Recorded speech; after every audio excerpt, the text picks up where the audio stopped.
اب استغفراللہ اگر 2000 دفعہ ہم روز پڑھیں تو اس میں ہمیں مال اور دولت کے ثواب بھی بالکل ثواب ملے گا، لیکن تم مولا مال اور اس کی نیت سے نہ پڑھو، تم اس نیت سے پڑھو کہ اللہ یہ تیرا حکم ہے، تیرے قرآن میں ہے، آپ نے خود فرمایا ہے قل تستغفروا ربکم انہ کان غفارا، تو اب اس کے جو ثمرات و برکات ہیں وہ ہمیں نصیب فرما۔ اگر ایک بندہ مسلسل کبیرہ گناہ کرتا ہے پھر بھی اللہ نے اس کو حرم میں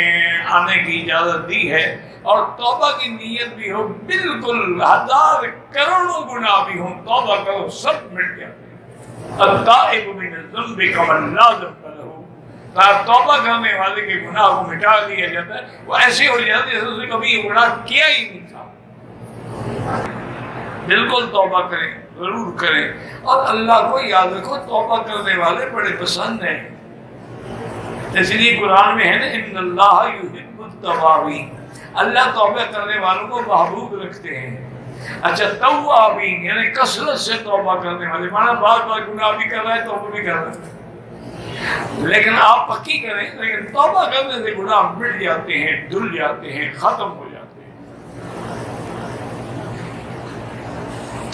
اللہ کا بندہ محبوب کیسے بنے گا؟ اللہ کے بندوں کے ساتھ صحبت رکھو، تعلق رکھو، جب تم اللہ والوں کے ساتھ رہو گے تو اللہ والے بن جاؤ گے۔ قلندر کا معنی ہوتا ہے اللہ پہ بھروسہ کرے اور کسی پہ نہ کرے، صرف اللہ کی ذات سے اس کا تعلق ہوتا ہے اور بندے کو کچھ نہیں کہتا۔ اسی لیے ہے نا جی کہ تو اگر وہ اس کا شعر ہے تقریباً علامہ ارشد صاحب، علامہ اقبال کا ہی شاید شعر ہے کہ کتنی عجیب بات قلندر نے کہی ہے کہ تو اگر میرا نہیں بنتا نہ بن، اپنا تو بن، تو جھکا جب غیر کے آگے نہ تن تیرا نہ من، اگر میرا نہیں بنتا نہ بن، اپنا تو بن، اپنے آپ کو تو بچا۔ اس لیے ایک اصطلاح ہے کہ فلاں آدمی جس کو مال سے دولت سے غرض نہ ہو اور زندگی سادہ گزارنے والا ہو، اللہ کے آگے سے جھکنے والا ہو، اللہ سے مانگنے والا ہو، اس کو قلندر کہتے ہیں۔ آج کل تو ہے نا جی کہ جو بھی شرم ڈالے اور جوگیوں کے کپڑے پہن لے وہ قلندر بن جاتے ہیں، مجذوب بن جاتے ہیں، یہ سب جاہلوں کی بات ہے۔